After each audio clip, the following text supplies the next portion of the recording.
tuulooyinkani maamulka gobolka Shabeellaha Dhexe uu ka qaybiyay deeqdii lacageed ee ka soo gaartay dowladda federaalka Soomaaliya ayaa waxay kala yihiin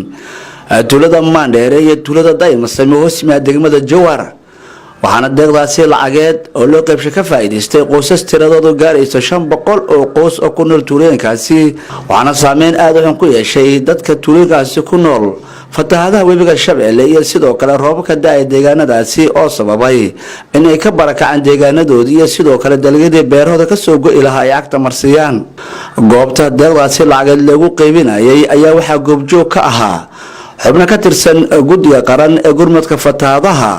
iyo sidoo kale guddiga fatahaadaha ee dowlad goboleedka Hirshabeelle waxaan ugu horeyntii halkaas ka hadlay qaar ka mid ah dadkii ka faa'iideystay maamulka Hirshabeelle waa maasan yahay lacagtooda oo kala gal waana soo gaartay maanta ayaan la qaybiyay Soomaaliya waa mahadsantahay wixii soo gaarno soo dhiibto waana soo gaari waxaan halkaas ka hadlay gudoomiyaha degmada Jowhar Ismaan Maxamed Muqtaar Ismaan Baare iyo gudoomiyaha gobolka Shabeellaha Dhexe Axmed Meyre Makaraan oo tilmaamay dowladda federaalka Soomaaliya in ay qaaday tilaabo loo baahnaa oo dadkeeda ku samata bixinayso labadan tuulo sidaad arkaysiin gudoomiyaha labada tuulo Mandheere iyo Daymasame maanta waxaan gaarsiinay deeqii lacagaha oo bariyahan noo socday waxa idin soo gaaray ma ahan ruuxaantii wax ku filan tuulooyinka laakiin haddana wixii noo yimiday oo yaray inaan maartay wax yar heerkan wadaagin wax badan ma wadaagaan marka wixii yaray inaan wax ka soo gaarsiino dadkeena dawladdu tabarteeda yar laakiin waxay muujisay dareenkeeda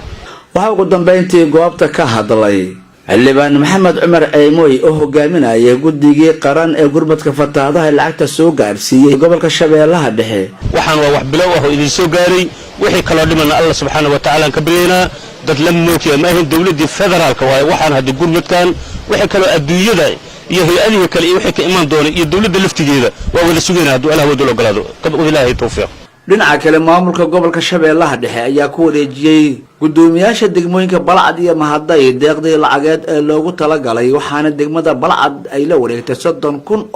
halka degmada Mahaday ay la wareegtay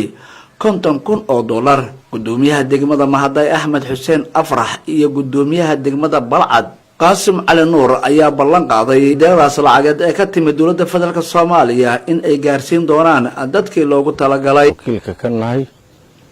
madaxda ka nahay shacbiga jooga waana gaarsiineynaa sidii loogu talagalay iyo ciddi mudan intii mudan ee markaas annagana u aragnay inay mudan yihiin Ilaahay subhanahu wa ta'ala raali nooga yahay marqaatin ay ka noqdaan xubnaha nugula daray ee kamida guddiga fatahaadaha ahna xildhibaanada ka soo jeeda dowlad goboleedka Shabeelle Abubakar Maxamed Bacaadle raadiyaha TV qaranka Soomaaliyeed gobolka Shabeellaha Dhexe tuulada Mandheere